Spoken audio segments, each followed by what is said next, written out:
Ah, on avait vu juste, elle préfère, si tu ne peux pas. Allez, mon grand. Il faut savoir où regarder. Alors attention, peut-être pour les plus jeunes, on n'est pas en train de vous dire que les phoques n'ont pas d'oreilles, n'entendent pas. C'est vraiment la partie externe, hein. Vraiment le conduit auditif, tout ça est présent. Nous, ce qui nous intéresse, c'est le côté extérieur. Bon, c'est pas facile à voir parce que c'est tout petit quand même. C'est présent, mais c'est petit. Donc si jamais on a un doute au niveau de l'oreille, est-ce qu'il y a un autre moyen peut-être plus visuel de s'en sortir? Un moyen un petit peu plus simple de voir la différence entre les phoques et les otaries va se situer au niveau du moyen de locomotion. C'est-à-dire que nos otaries vont avoir de très grandes nageoires, comme vous pouvez le voir à l'avant et à l'arrière, ce qui va pouvoir leur permettre de marcher et parfois même de courir à des vitesses avoisinant les 15 km/h. Laggiù se no si può andare all'ombra. Là, on petit poulet pour Portos. C'est vrai que si on avait un phoque, lui, il traînerait un petit peu la patte derrière, parce que le phoque, comment il se déplacerait? Le phoque, c'est un petit peu à l'image d'une chenille qui va ramper, qui va s'onduler, comme on dit pour le phoque. Le phoque s'ondule sur la plage.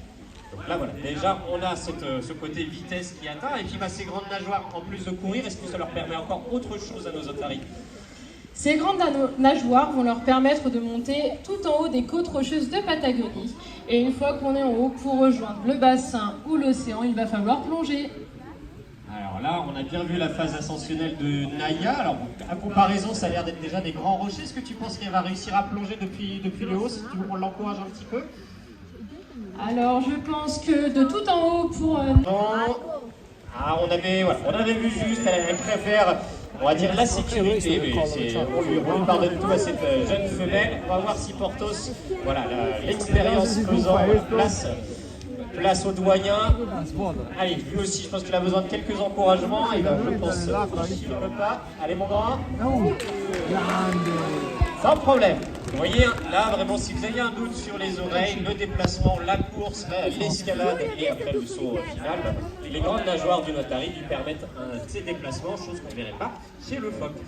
Alors, pour terminer aussi cette présentation, on va laisser fin mot de l'histoire à nos principales intéressés, les otaries. Alors, vous avez vu un petit peu tout au long de la présentation comment mes collègues interagissaient avec des gestes de la main. Entre elles, les otaries, elles émettent des sons qu'on appelle des aboiements, comme pour le chien. Mais on va écouter Naya et Portos, je crois qu'on va écouter les deux, puis vous allez vous rendre compte de ce... Vous voyez, ça surprend, on est loin de l'aboiement du teckel ou du chihuahua. Et donc, pareil, quand Naya était chiot, quand elle était bébé, le bébé de l'otarie, c'est le chiot, elle aboie et sa maman Nora reconnaissait la voix de sa progéniture. Et inversement, quand c'est la maman qui appelle, la petite reconnaît. Donc, ils vont pouvoir, il y a des signatures vocales. On écoute Portos pour finir. On va laisser le dernier mot à Giulio. Portos.